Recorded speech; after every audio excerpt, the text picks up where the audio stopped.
नमस्कार, मैं हूं आपके साथ सुरम राय। स्वागत है हमारे खास बुलेटिन में। गोरखपुर के विकास खंड जंगल कौड़िया में पुनर्निर्मित खंड विकास अधिकारी कार्यालय का उद्घाटन मुख्यमंत्री योगी आदित्यनाथ ने किया। इस दौरान उन्होंने कहा कि प्रदेश सरकार ग्रामीण विकास को प्राथमिकता दे रही है और ब्लॉक स्तर पर बेहतर आधारभूत सुविधाएं उपलब्ध कराई जा रही है।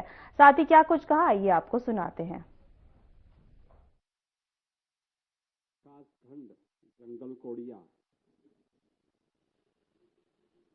के इस नवनिर्मित सभागार और भवन के इस लोकार्पण कार्यक्रम में कैंपियरगंज के लोकप्रिय विधायक श्री फतेह बहादुर सिंह जी,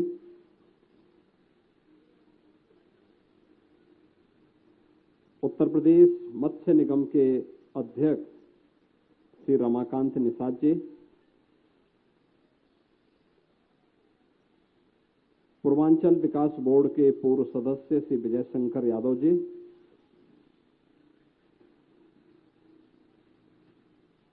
इस पूरे कार्यक्रम के संयोजक, आयोजक और लोकप्रिय ब्लॉक प्रमुख जंगल कौड़िया श्री ब्रजेश यादव जी, ब्लॉक प्रमुख भरोइया श्री संजय सिंह जी, पूर्व ब्लॉक प्रमुख जंगल कौड़िया श्री गोरख सिंह जी, भारतीय जनता पार्टी के जिला मंत्री श्री सदानंद शर्मा जी, राघवेंद्र चतुर्वेदी जी, चंद्र प्रकाश द्विवेदी जी, दिलीप सिंह जी, शैलेश यादव जी, मृत्युंजय सिंह जी, मकसूदन मिश्रा जी, दीपक यादव जी, मुक्तेश्वर यादव जी, अभय यादव जी, विवेक पांडे जी, पूर्व प्रधानाचार्य श्री ब्रह्मदेव यादव जी, ग्राम प्रधान जंगल कौड़िया श्री रामचंद्र सिंह जी, मनोज सिंह जी और उपस्थित सभी हमारे ग्राम प्रधान और क्षेत्र पंचायत समिति के सदस्यगण, उपस्थित बहनों और भाइयों,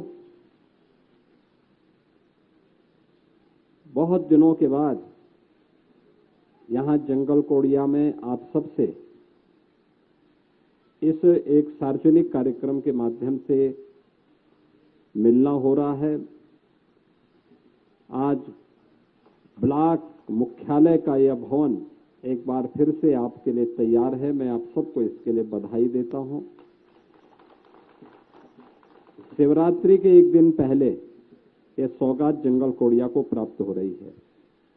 कल शिवरात्रि है और शिवरात्रि शुभ का प्रतीक मानी जाती है। ये शुभ पूरे ब्लॉक वासियों, पूरे विकास खंड के अंदर हर व्यक्ति के घर में, उसके व्यक्तिगत जीवन में, हर गांव में देखने को मिले, इसकी मैं आप सबको अपनी शुभकामनाएं भी देता हूं। मैं विनम्र श्रद्धांजलि अर्पित करता हूं पूर्व प्रमुख श्री रामपत यादव जी को, जिन्होंने लंबे समय तक इस ब्लॉक के ब्लॉक प्रमुख के रूप में अपनी सेवाएं दी। आज उनकी भव्य प्रतिमा यहां पर मैं देख रहा था और जिस शालीनता के साथ, जिस सहजता के साथ पूरे ब्लॉक वासियों को जोड़ते हुए उन्होंने यहां कार्य किया, वह 1952 से ही गोरखपीठ से जुड़े थे। और जब रामपत यादव जी यहां ब्लॉक प्रमुख बने 1962 में, तब ये ब्लॉक मुख्यालय बना था। और मैं धन्यवाद दूंगा श्री ब्रजेश यादव जी को कि उन्होंने 1.25 करोड़ रुपए की लागत से ब्लॉक निधि का उपयोग भी किया। मनरेगा, जिसका अब नाम विकसित भारत जी राम जी, इस योजना का भी उपयोग किया है और इस योजना के माध्यम से भी उन्होंने यहां के क्षेत्र पंचायत समिति के सदस्यों के लिए, ग्राम प्रधानों के लिए 100-125 लोग एक साथ एक सभागार में बैठ सकते हैं और सभागार भी ऐसा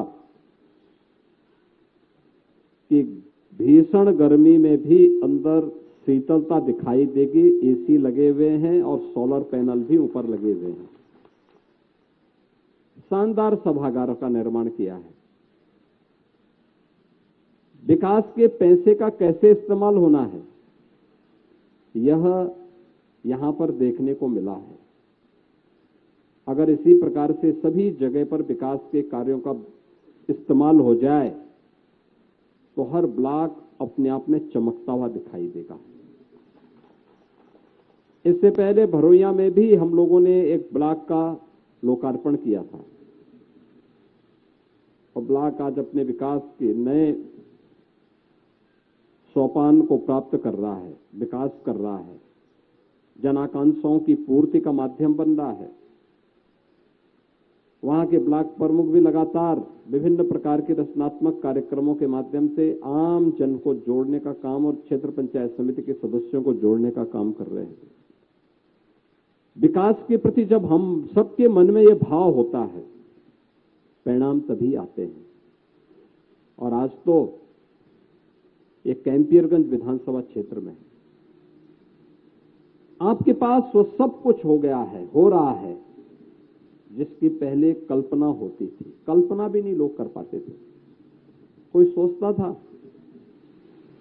कालेसर से जंगल कोड़िया बाईपास से जुड़ेगा, हो गया ना, कितना भव्य। आपको लखनऊ जाना हो, यहीं से बैठे चुपचाप सीधे लखनऊ, 3 घंटे में लखनऊ पहुंच जाएंगे। जंगल कोड़िया से 3 घंटे में लखनऊ।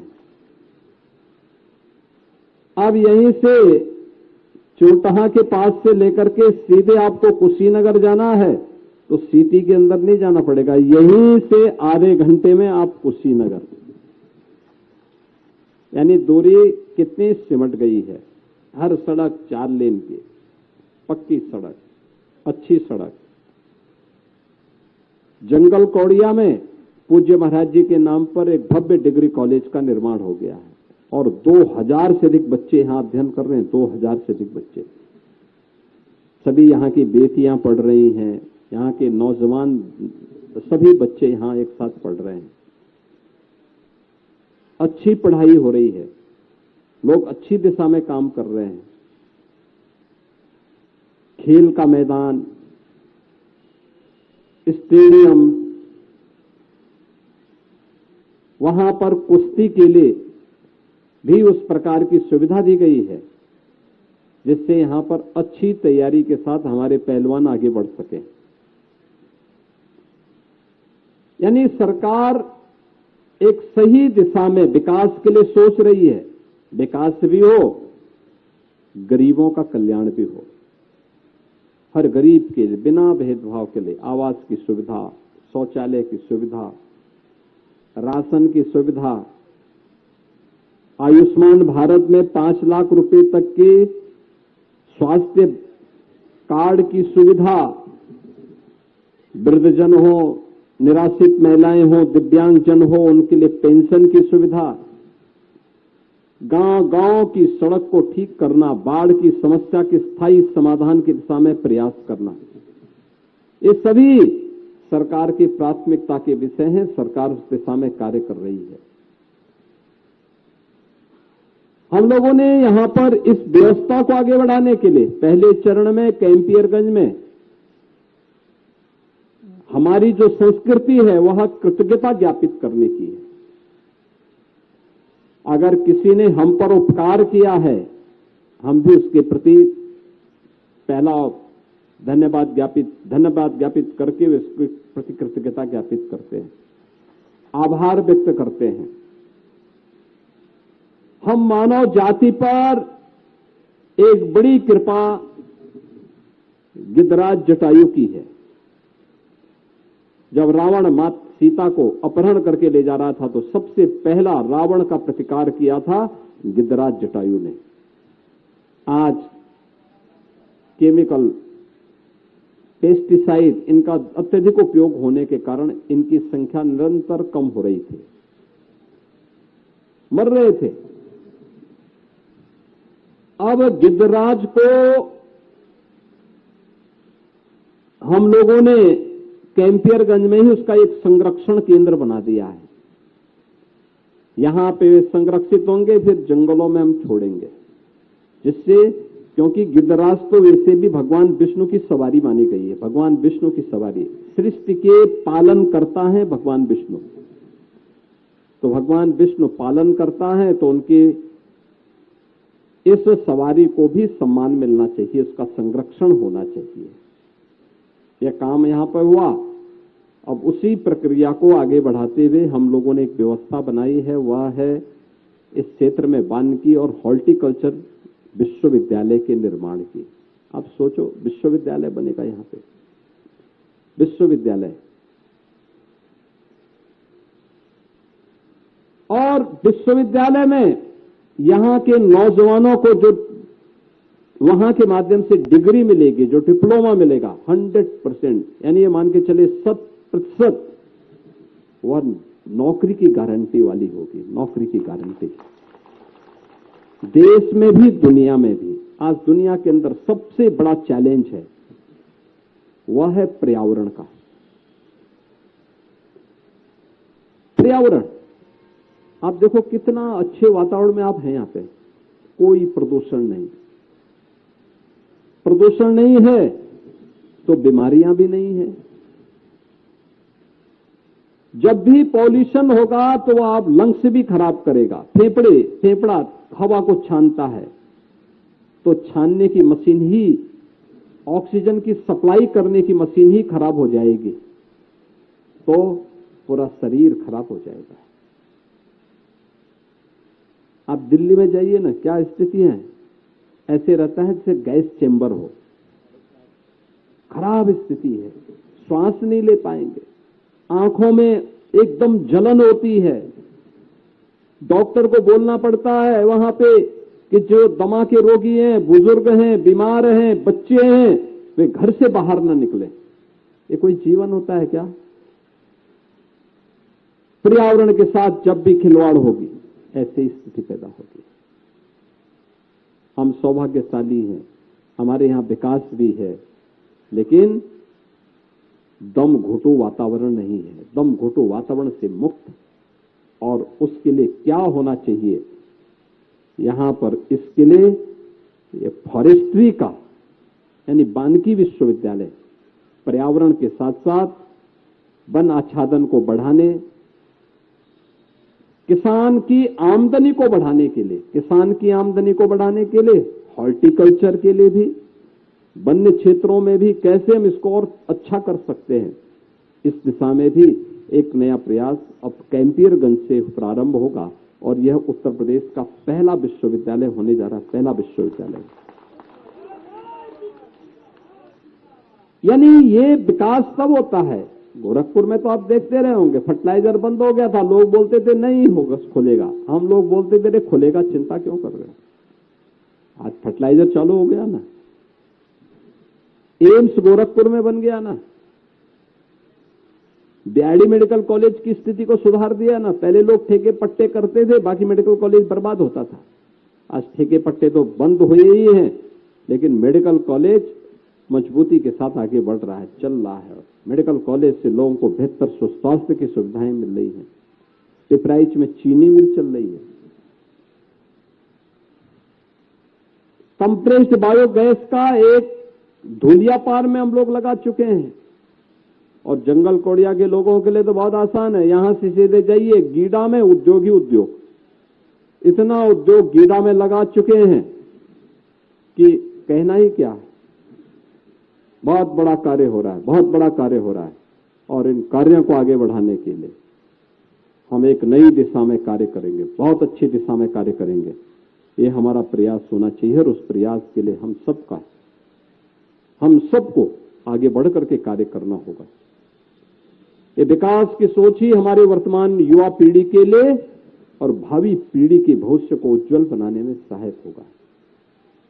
इस दिशा में हम लोग प्रयास करें। और मुझे बहुत अच्छा लगा जब जंगल कोड़िया ब्लॉक गोरखपुर विकास करता है, मुझे अच्छा लगता है, क्योंकि हम लोगों ने बचपन यहां व्यतीत किया है, यहीं पे यहां के विकास के लिए संघर्ष किया है। यहां के एक एक गांव में हम लोग गए हैं, एक एक गांव की समस्या को जानते हैं। उन समस्याओं को नजदीक से देखा है। बाढ़ के समय में आपके साथ चल करके वहां गांवों के अंदर हम लोग पानी में घुस करके देखे हैं। तो इसीलिए अब लखनऊ में बैठ करके उन समस्याओं के समाधान के लिए हमारे सामने पहले से तस्वीर होती है कि ऐसे बाढ़ होते हैं और समाधान का रास्ता आसानी से निकल जाता है। बड़े बड़े कार्य हो जाते हैं। नियत साफ हो तो परिणाम अपने आप आ जाता है। वक्त तो चला है छोटे से ब्रेक का।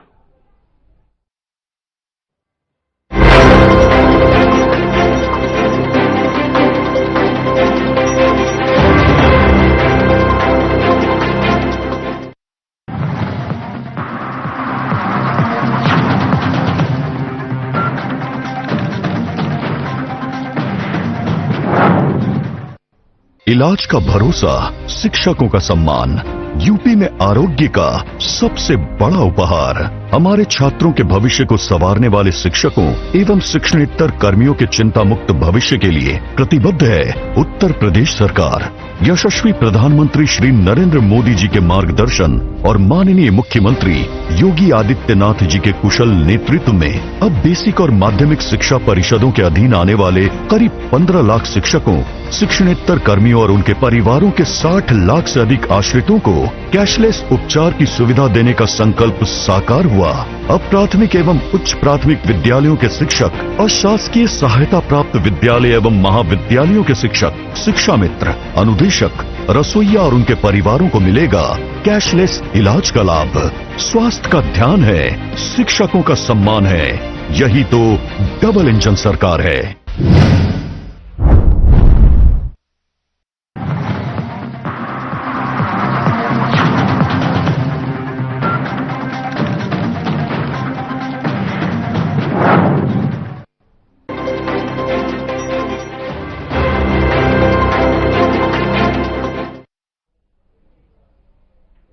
ब्रेक के बाद आपका स्वागत है। खबरों में आगे बढ़ते हैं। केंद्रीय मंत्री अश्विनी वैष्णव ने प्रेस कॉन्फ्रेंस की है, साथ ही कैबिनेट को 2 महत्वपूर्ण जानकारी दी है। क्या कुछ कहा है, आइए आपको सुनाते हैं। बड़े फैसले जो लिए गए वो फैसले करीब 1,60,000 करोड़ रुपए के फैसले लिए गए कल कैबिनेट में, जिसमें इंफ्रा के प्रोजेक्ट्स भी हैं, जिसमें अर्बन चैलेंज फंड भी है और जिसमें startup India fund of fund 2.0 भी है। सब पे एक एक करके आऊंगा। सबसे पहले 3 रेलवे प्रोजेक्ट्स अप्रूव हुए, जो कि अंबाला से दिल्ली के बीच में 3rd और 4th लाइन, कसारा से मनमाड के बीच में 3rd और 4th लाइन और होसपेट से बल्लारी के बीच में 3rd और 4th लाइन। ये तीनों की तीनों सेक्शंस बहुत ही महत्वपूर्ण सेक्शन है। इनमें जहां कैपेसिटी की जरूरत है वो कैपेसिटी क्रिएट की जाएगी। कसारा मनमाड 3rd और 4th लाइन ये 131 किलोमीटर का प्रोजेक्ट है, जिसमें 10,154 करोड़ रुपीस का प्रोजेक्ट इन्वेस्टमेंट होगा। कसारा मनमाड बेसिकली मुंबई से नॉर्थ और ईस्ट इंडिया को जोड़ने वाला सेक्शन है। ये घाट सेक्शन है, हिली सेक्शन है, जहां पे ट्रेन्स को मूव करने के लिए बैंकर लगाना पड़ता है, यानी एक एक्स्ट्रा लोकोमोटिव साथ में लगाना पड़ता है पुश करने के। इसको टेक्निकली कैपेसिटी बढ़ाने के साथ साथ इस पूरे सेक्शन की टोटल नई डिजाइन की जा रही है।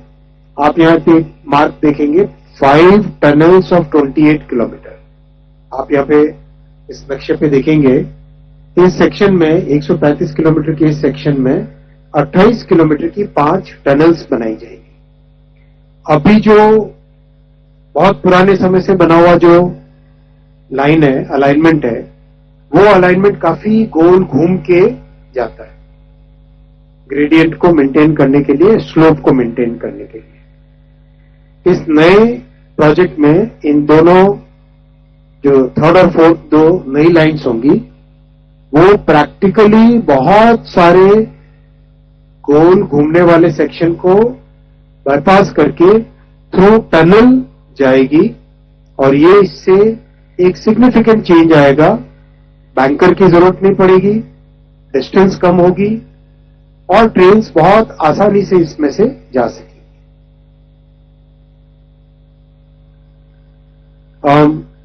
मुंबई से हावड़ा के पूरे सेक्शन को, पूरी लाइन को 3rd और 4th लाइन करके 4 लाइनिंग करने का प्रयास है, उसी का ये हिस्सा है।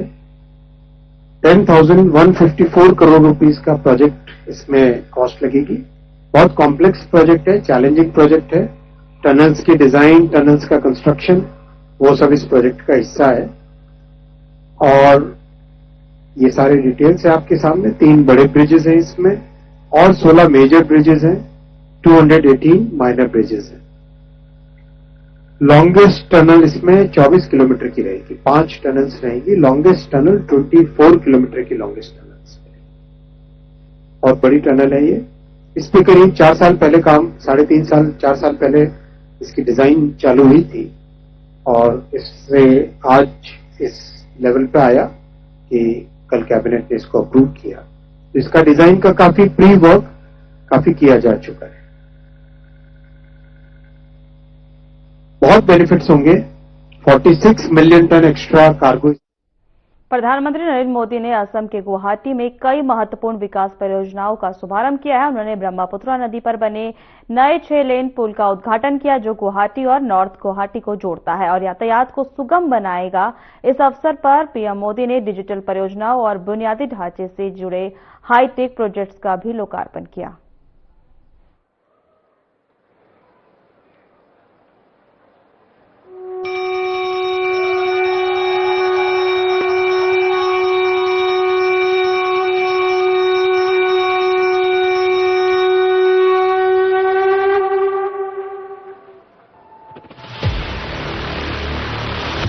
ब्रह्मपुत्र पर आधुनिक कनेक्टिविटी का नया प्रतीक,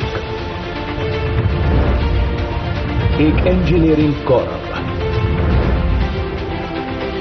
देश का सबसे लंबा एक्स्ट्रा डोज्ड पुल, कुल लंबाई 1240 मीटर, आधुनिक भूकंप रोधी तकनीक से निर्मित कुमार भास्कर वर्मा सेतु, विकास का महासेतु। ब्रह्मपुत्र असम की पहचान। आज इसी नदी पर स्टील और कंक्रीट से बना ये भव्य सेतु खड़ा है और विकास की एक नई कहानी की शुरुआत हो रही है। पूर्वोत्तर भारत का ये पहला एक्स्ट्रा डोज्ड केबल स्टे पुल आधुनिक इंफ्रास्ट्रक्चर और नई संभावनाओं की मजबूत पहचान बनकर उभर रहा है।